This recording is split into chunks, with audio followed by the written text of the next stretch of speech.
Hello and welcome to the Daily Show KE. So basically, I look at the top issues of the day in Kenya, Africa, and around the world. Basically, so now what happened this day? Basically, we see that Nicholas Kioko calls out his sister for blackmailing him to pay school fees for her daughter's school fees. That is Nicholas Kioko. Of course, if you know online couples, Nicholas Kioko and Wambo actually are one of the YouTube online couples. So basically, Nicholas Kioko calls out his sister for blackmailing him to pay school fees for his niece. So basically, this is the issue about black tax. So basically, I think we place a lot of burden on successful siblings. We expect them that they will come and be able to educate our children. So we place a lot of burden on these successful siblings. So basically, it used to be that if you are successful in a family, then basically you are expected to help your family. But that is no longer the case because with the current economy, someone cannot afford to take care of themselves and also take care of their siblings. So basically, I think this black tax is what puts many black families in a deep, deep financial hole. So basically, I think yes, if a sibling chooses to help, like a demo on Facebook chose to build her parents a house, I think that is commendable. But it should not be mandatory. And I think that age when parents educated their kids so that then they could help them in their old age. That is gone now. The cost of living is so high, and you cannot blame the kids of today. Basically, you cannot blame the kids of today. Basically, cost of living is just so high. So black tax. Why do we place a lot of burden on our siblings? Of course, I think the sister of Nicholas Kioko says Tracy came to your home. She did a lot of content. Then she deserved to be paid. Of course, that's another issue altogether. According to Nicholas Kyoko's sister, she is saying that Tracy came home and basically she did a lot of content for Wambo Ashley, so she deserved to be paid. But if they sit down and agree on what modalities, of course, we see a lot of celebrity kids. You see, like for instance, Ambare, she is posting Africana Rapodo so much. So basically, what sort of payment should be made to these kids? But of course, then I will say the issue is about black tax, this and the burden on the successful kids. So I think that needs to change. The burden on the successful kid, it really needs to change. I think we need kids that basically are we need to be able to compensate. People need to live their own lives. Basically, I don't think you can begrudge someone that doesn't help out their family. Of course, you saw when Bahati went to visit his rural family, they were asked, why haven't you built a nice house for your rural folk back home? And I think for Bahati, basically he was raised in an orphanage, so maybe he even doesn't know his siblings. He was raised in an orphanage, and I would think that basically Bahati, of course, we don't know whether that is his lifestyle or whether he does for content. Of course, there was some day he flashed out a flash of notes, so we don't know whether it was for whether it was really that bad. He has a lot of money. Of course, someone said his net worth is about 200 million, but for these celebrities, you really don't know whether it is their net worth or maybe whether they just have many been paid to do content. Maybe for Bahati, maybe Central Bank of Kenya was paying him to introduce a new word of cash, a new notes. So basically, for celebrity couples, you don't know whether it is content they are doing or whether they really are in love. Look at a couple such as YY comedian and Noella Trewa. Basically, YY coming out to say, as a man, you cannot stay single for that long. That is YY comedian. Of course, after breaking up with Maria Okot, he moved on so quickly. And of course, people say syllabus in a kimbisho mbio sana. That's what people say, syllabus in a kimbisho mbio. But then, of course, then you had comedian YY getting another girlfriend, that is Noella Toya. But of course, then he announced that people break up in relationships. So I don't know whether these Kenyan online couples, whether they are doing content. You don't know whether it is content or whether it is really that you don't know whether they are doing content or whether they basically are just whether they are in love with each other. And so of course you have Andu Kibe. Andu Kibe is a Kenyan who looks at male perspectives. He says all the online couples are fake. He says Andu Kibe says not one of the online couples is real. That is, all of them are all for sure. Basically, that's what he says, and so he prophesied the breakup of the Pluto and Felicity Shiro, and Kibe saw the breakup of that is the breakup of Felicity Shiro and the Pluto, the breakup of Mungai Eve and director Trevor. So of course, for that relationship between Mungai Eve and director Trevor, we don't know who helped the other one out. Was it Mungai Eve who was the face of the brand, or director Trevor who was the strategist behind what Mungai Eve? We have seen basically the kind of interviews that Mungai is doing of late. Basically, she is talking all the time. Basically, maybe those are the directions that director Trevor helped her handle. So basically, we don't know. Right now, you have a lot of Mungai Eve phenomenon. You have a lot of directors of basically Mungai Eve just talking through the interview. Of course, you remember that interview in which Mungai Eve was it her friend Liz Jackson said, if you cannot lend me 500k urgently, then we are not doing any what business do I have with you? That's what the friend of Mungai Eve said in Liz Jackson. That is, if you are not lending me 500k urgently, if my stock has not been stuck in if my stock has stuck in Mombasa, if you cannot lend me 500k urgently, then what is it I'm helping you with? So basically that's it. And then another daily rap, you have Aziza Hashim say she wants to be a housewife. So Aziza Hashim says Hamnioi Nazeka Hamnioi. That's what Aziza Hashim says, Nazeka Hamnioi. So basically what is she saying? Basically that she is getting old and basically she wants to be married, but then she says there is nothing as sweet as a man's money. So basically that's the position of Aziza Hashim, that is the media mezar, that there is nothing as sweet as a man's money. So basically now people are going to be basically women have fought for their rights, but then why is it they say a woman's money is her own money while a man's money is for both the man and the woman? Of course, that shows for the most part women marry up. That's for the most part. It's very easy for a professor to marry a standard 2 dropout, but not the other way around.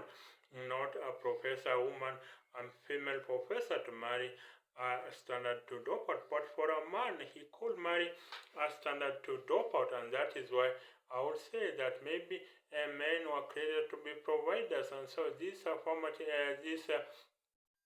thing about women empowerment, how does it go? Because when a woman gets some money, then it's her own money, but when a man gets some money, gets some money, then it is for both the man and the woman. So that's about Aziza Hashim saying Nazeka Hamnioi. So basically Aziza Hashim, the media messiah.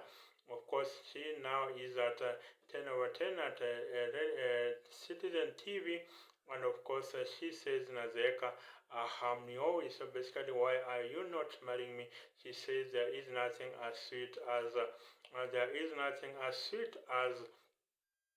nothing as sweet as a man's money. Of course, she is now, I think she does the 10 a.m. to the mid-morning show on Hot 96. Then another thing that came up, Rapudo, that is Rapudo, this may be old news. Then another thing that came up is that Rapudo is going to seek wants Ambare to Rapudo wants Ambare to stop, that is to stop doing her club gigs. So then that's another question that comes up. Why is it that most men want their women to be housewives if they have money? And I think there are some people who say, there are many women who say, and basically, I think Ambare says, Rapudo, you're being so unfair to me. I have not told you to quit your job. Why do you want me to quit my job? But of course, remember for Ambare, it's basically that she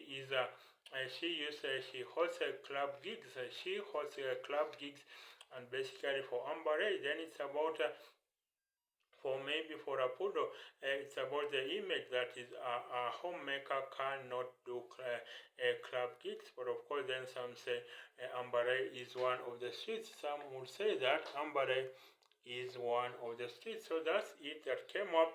And then, of course, so that's it. And now another issue that came up is basically, is Obinna TV the biggest TV show, online TV show? Obinna TV, Obinna interviews several celebrities. It could be a politician, it could be a celebrity, it could be a professor. So basically, anyone that is trending, Oga Obinna usually interviews him. So basically, Oga Obinna interviews all celebrities, and of course, his brand has grown so much so that he is now, I think, the YouTube Personality of the Year. I think he won that award of the YouTube Personality of the Year.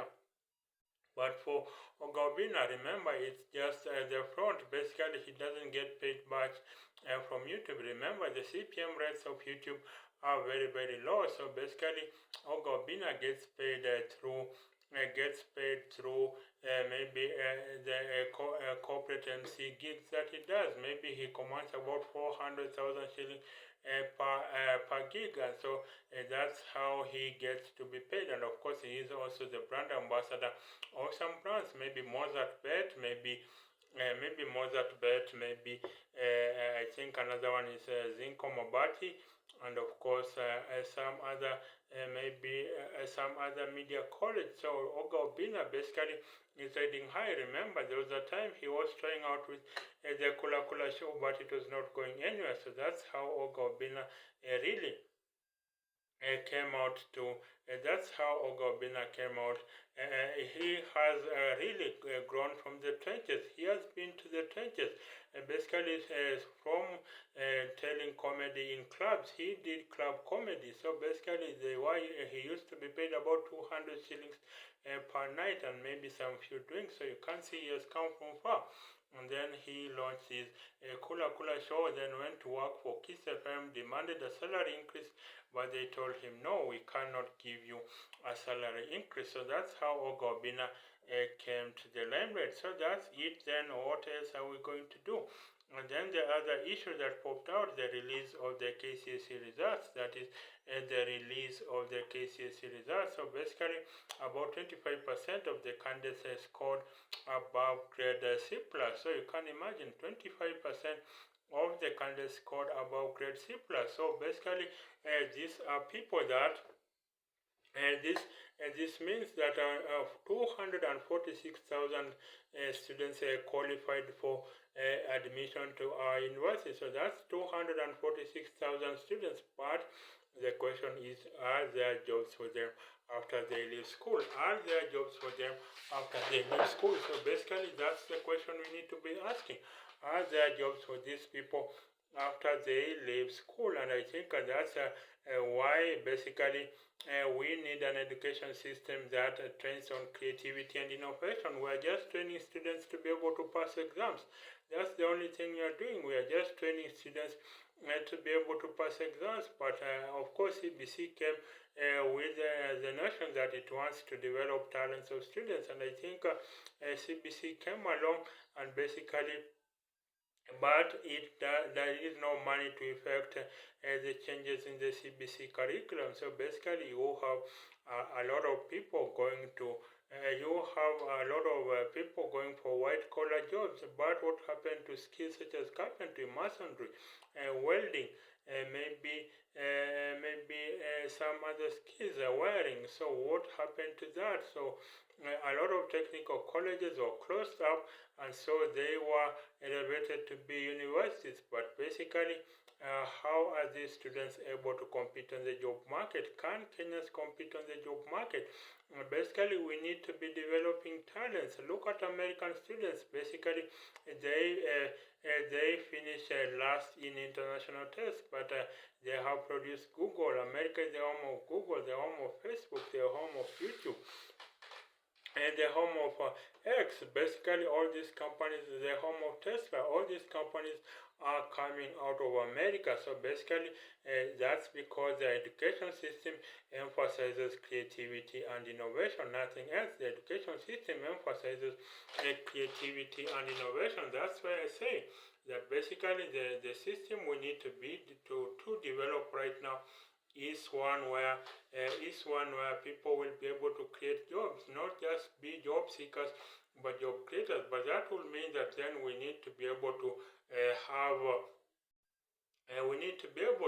maybe to have startup funds, startup villages in every town in the country. In every town in Africa, we need startup centers so that then students can get access to funding. Remember, wealth these days is in intangible ideas. So basically, when you go to a bank, basically they are still in the brick and mortar economy. So we need to develop the venture capital industry in Africa so that at least there will be people who come with ideas. That's how they will be able to borrow ideas and be able to borrow money so that then they can start their businesses. We don't have venture capital. I think in 2023 there was $625 billion of venture capital money going into startup funds. Of those, only $1 billion went to a startup in Africa. Startups in Africa only got about investment of about $1 billion. So we have very few unicorns in Africa.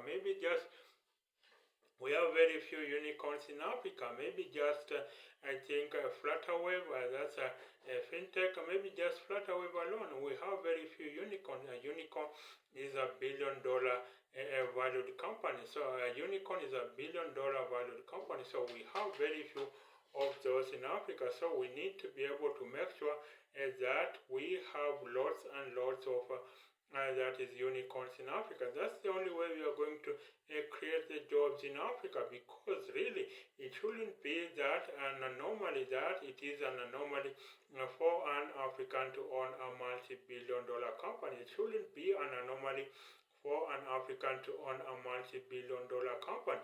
Why is it that the only businesses we think Africans can do is to sell vegetables by the roadside? Why do we think the only businesses Africans can do is to sell vegetables by the roadside?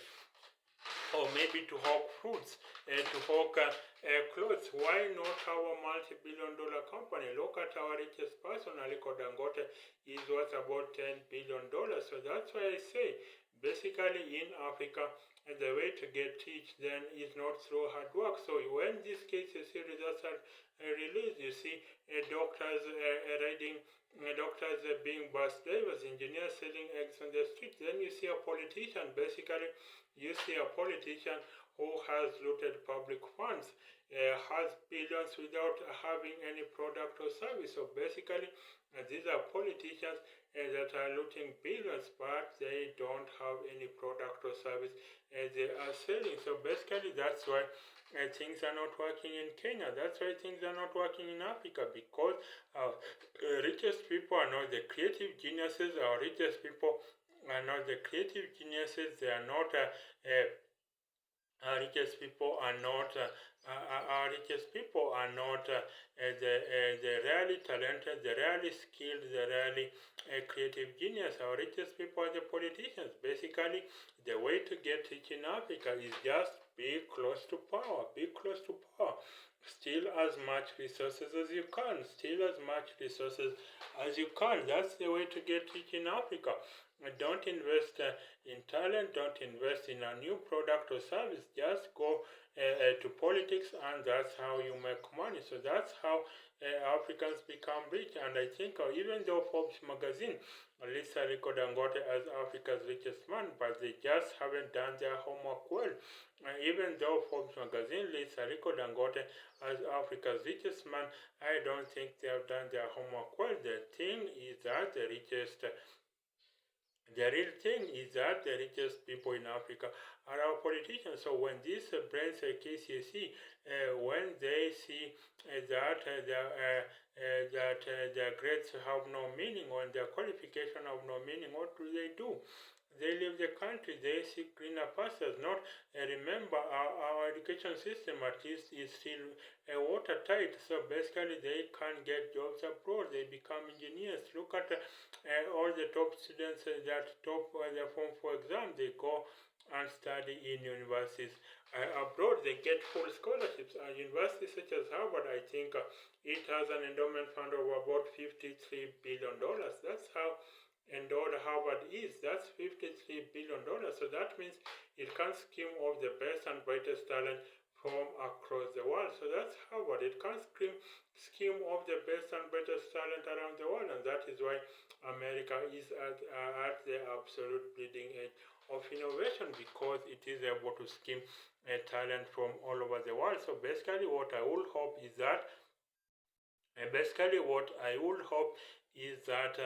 there will be a way to be able to make sure that our brains really are, we provide jobs for them here, we provide enabling environment for them to be able to, we provide the enabling environment in order for them to be able to access lots of opportunities here at home or in Africa. And I think a lot of businesses are closing shop in Kenya. Why? Because they are overtaxed. And I think you cannot tax your way to prosperity. That's what we should know. You cannot tax your way to prosperity, because I think you cannot tax your way to prosperity. Basically, why not empower more businesses, have even tax rebates, so that you can have businesses that come, you give them a 3 year leeway before paying their taxes. I just think that basically what needs to happen is that we need to give these businesses tax breaks, so then they will be able to maybe employ more people, and when more people are employed, then we tax them. Increase the tax bracket. Don't overtax people. Don't overtax them. Just increase the tax bracket, so that we can make the conditions for doing business in Kenya, for doing business in Africa, to be palatable. That's the way to be able to go about it. Look at Cadbury chocolate. It is not manufacturing in Kenya any longer. It is manufacturing in South Africa, because it is just the cost of manufacturing in Kenya is just so high. So that's why I tend to think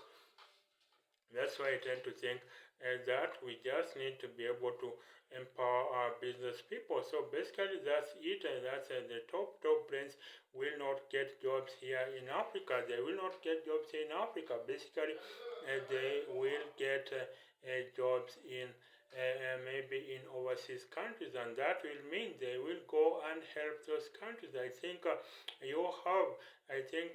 40,000 African PhDs work outside of Africa. About 40,000 African PhDs work outside Africa. So that is, but at the same time, we have about 100,000 expatriates working in the country. You have about 100,000 expatriates working in the country. So that means, what if we had just used this high salary we pay expatriates to these PhDs from Africa? They all have stayed at home, and that is the way we would have rebuilt the economy. Remember, I think the Nigerian American Philip Emeagwali, if you have not known him, he co-invented the supercomputer. He variously is referred to as the Bill Gates of Africa. That's Philip Emeagwali. He modeled that is the supercomputer after the bee honeycomb and the oil rock. So Philip Emeagwali says that even if $1 trillion was poured into Africa, Africa would still be poor. That's what Philip Emeagwali is saying. That is, even if $1 trillion was poured into Africa, Africa would still be poor. Why? Because all the best brains have left. All the best brains have left. So basically, we are just our top brains are leaving, and that is just not the way to go about it. So basically, you can have some of the top students. So you have in 1989 the top student named Samna K from Alliance High School. He is now a doctor in Australia. In 1990, Fred Were, the top student from Surrey Boys Center, he went to he is now a doctor in the US. In 1981, Humphrey Watanga, he the only one who came back is now the KRA Commissioner General. Of course, he went to Harvard. Then in 1992, Gilbert Tengeta, the top student, he went to Gilbert Tengeta from Mango High School. He went to University of South Carolina in the US. Then he's now an engineer in the US. Then 1993, you had Washeni Kanyaro, who went to Harvard University. Then is now a financial consultant in America. Then 1994, you had the top student, that is Kilimania Murithi. He went to Massachusetts Institute of Technology, that is MIT. So that is Kilimania Murithi went to MIT, and of course he is now a computer engineer in the US. Then in 1995, the top student was James Mwangi, who went to Harvard. He is now a management consultant at Dalberg in South Africa. Then in 1996, one of the top students was Nathaniel Choge.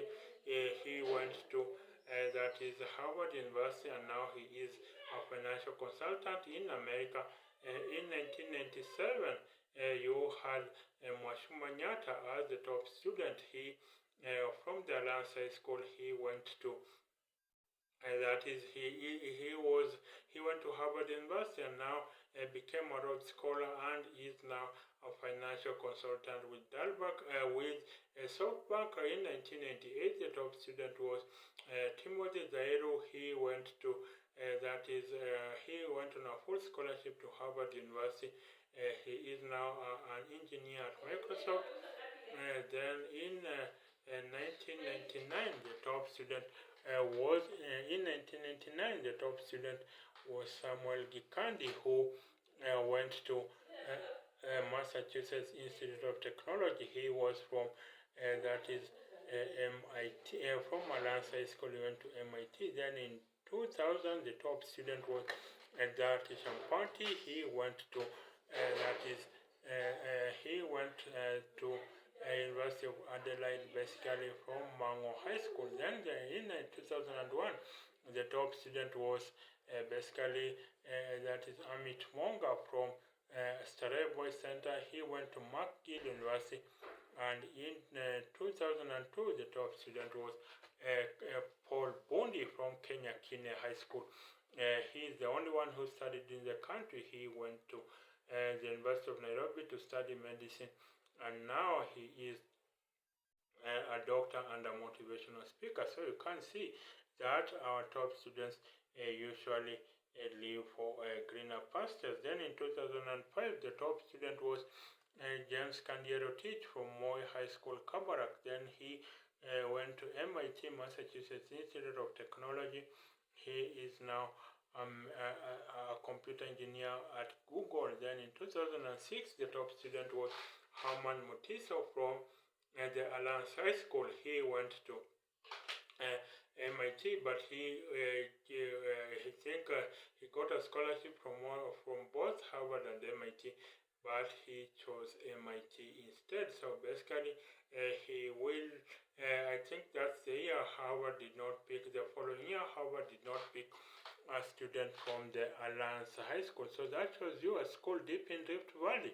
Basically, being a school deep in Rift Valley, being the top feeder school to the Ivy League outside of the United States. Of course, right now it is Africa Leadership Academy, ALA, that is the training ground for Africans that want to go to Ivy League colleges. So basically, I think we should be preserving these prints at home. We should be preserving these prints at home. There is no reason why these prints need to go abroad, and basically there is no reason why these prints need to go abroad. So that's it about Timothy Zairo, basically about KCSE fortunes, where the best and brightest prints ended up. So then in Africa perspectives, then in Africa perspectives, then I look at this person that wants to stand for the presidency, that is Isabel dos Santos.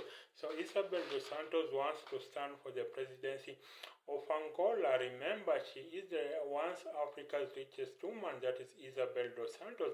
She wants to stand for the presidency of Angola. Remember, her father was, I think, ruled Angola for 20 years, then Isabel dos Santos, and now she became the richest woman in Africa after her dad placed her as the head of the Angolan Petroleum Revenue Authority. So basically, oil money being freeze. That is why I say in Africa, the quickest way to get rich, the quickest way to make money in Africa is through being close to power, not your ingenuity, not your creative genius trick, not your hard work, not your talent, not your skills. The quickest way to make money is to be close to power. Just be close to power, and that's how you will make money. So of course Isabel dos Santos wants to be Africa wants to be president of Angola at some future date. So basically she's going to campaign in Angola. Remember, I think Namibia has gotten a woman president. That's Namibia.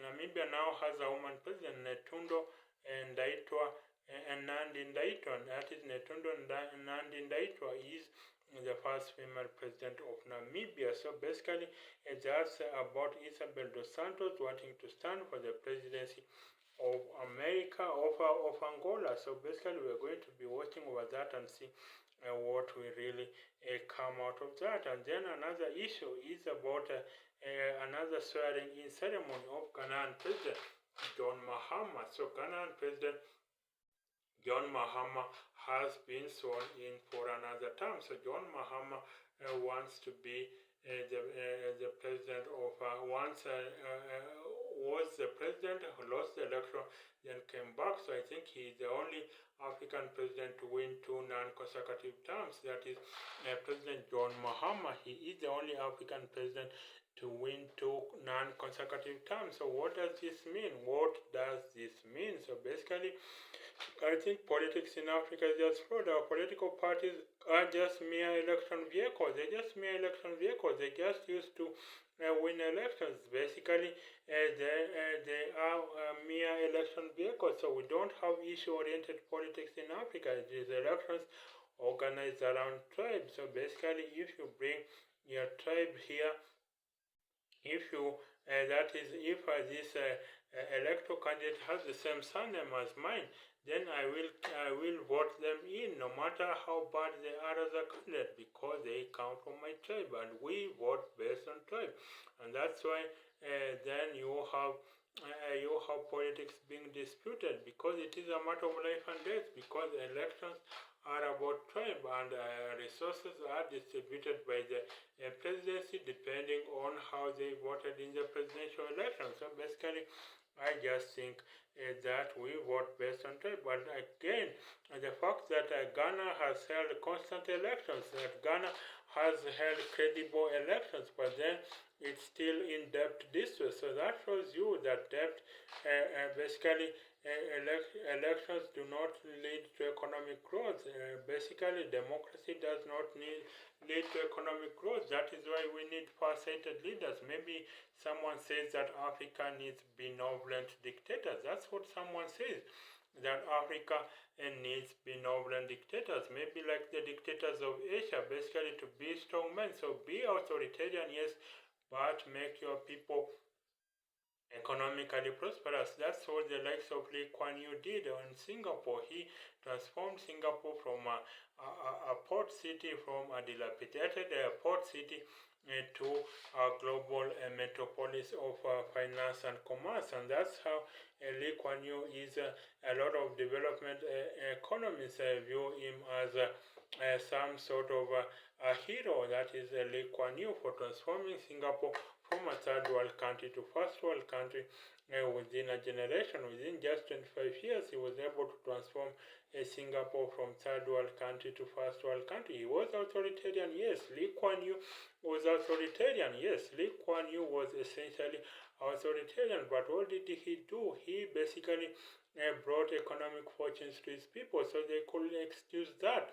But then you have African dictators. What do? They first of all deny you political freedom, so they oppress you politically, but they also make you poor so that you will not challenge their rule. So basically, where do they get their legitimacy from? Where do the African dictators? I thought if you were a dictator, then basically you wanted your people to be economically prosperous. You wanted your people and to be able to have an 3 square meters a day, to be able to go to school and their teachers, to be able to get clean, decent, rewarding jobs.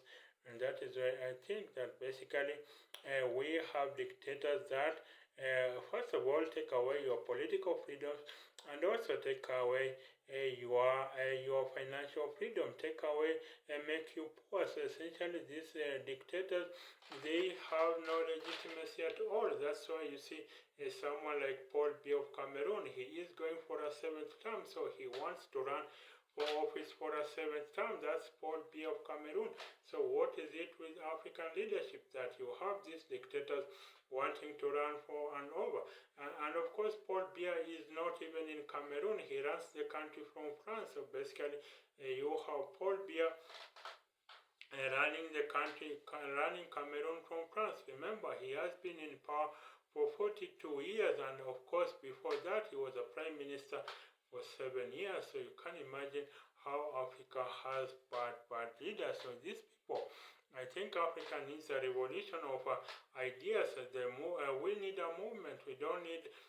We need a movement. We don't need a revolution. The good thing about a movement is that it moves, it changes, it adapts, it goes on and on, because it is fed from the ground up. It is fed from a million inflection points. That is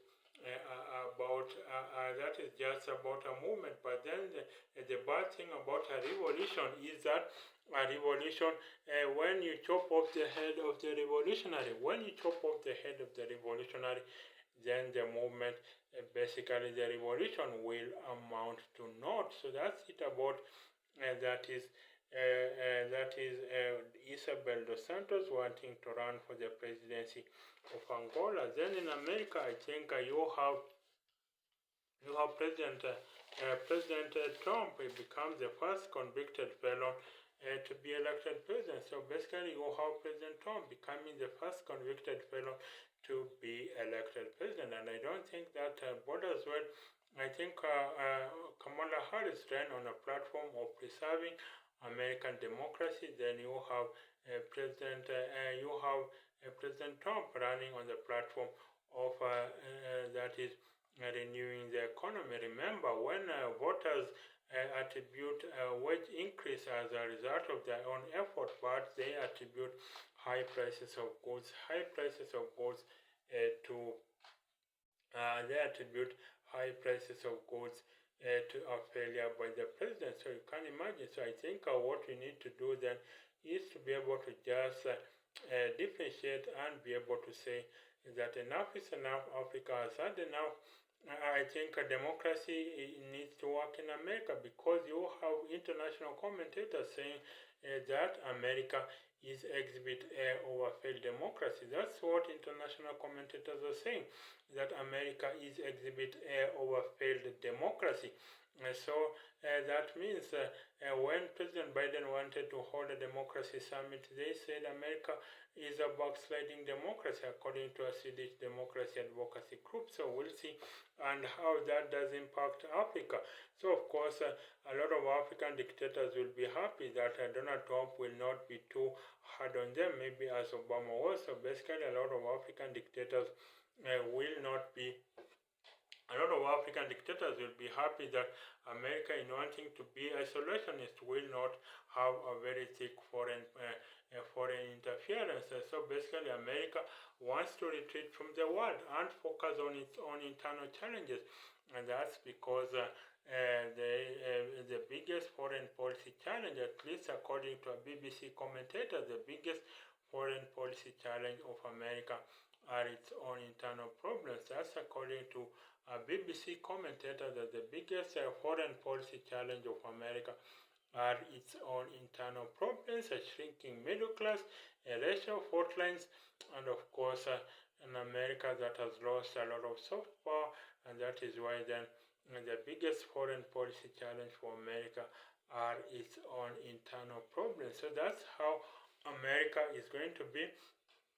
Of course, we can expect that Trump will roll back on a lot of the policies of Obama. He is going to drain the swamp, so we'll see. And how then? But then America is becoming like Africa. Basically, you have Elon Musk, the world's richest man. Now he is going to be in the Department of Government Efficiency, DOGE. That is a Department of Government Efficiency. So basically, you have Elon Musk, the world's richest man, at about $300 billion worth of net worth. So basically, America is becoming more like Africa, in which the richest people are leaning ever closer to power. So that's something that I think is quite unfortunate for America. So that's it for now. Bye for now. Till the next time. Bye for now.